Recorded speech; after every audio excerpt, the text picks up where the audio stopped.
রিফাত না এখানে দাঁড়া রয়েছে, অনেকদিন ধরে নামাজও যায় না, মসজিদে দেখি না, যাই তো। কে রিফাত, এখানে কি করস? এই দাঁড়া দাঁড়া মোবাইল দেখতেছি। তো তোরা মসজিদে দেখি না, নামাজের ওই সময় তো নামাজে তোরা পাই না। নামাজ পড়ে লাইভ কি? আমি তো 5 ওয়াক্ত নামাজ পড়ছি, আল্লাহর কাছে অনেক কিছু চাইছি, আল্লাহ তো কোনো কিছু দিতে আসে না। রিফাত, তুই যেটা মনে করতেছ এটা ঠিক না। শুধু আল্লাহ তাআলা কি আমাদের নামাজ পড়া বা দোয়া কবুল হওয়ার জন্য সৃষ্টি করেছে? আল্লাহ তাআলা তো আমাদের আল্লাহ ইবাদত করার জন্য সৃষ্টি করেছে। আমার মনে হয় তুই গুনাহ কাছে লিপ্ত দিকে আল্লাহ তাআলা তোর দোয়া কবুল করতেছে না।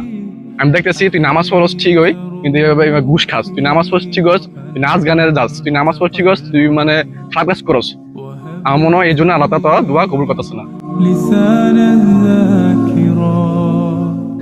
দেখ রিফাত, আমরা কি শুধু দোয়া কবুল হওয়ার জন্য নামাজ পড়ি? নামাজ তো আমাদের রবের হুকুম।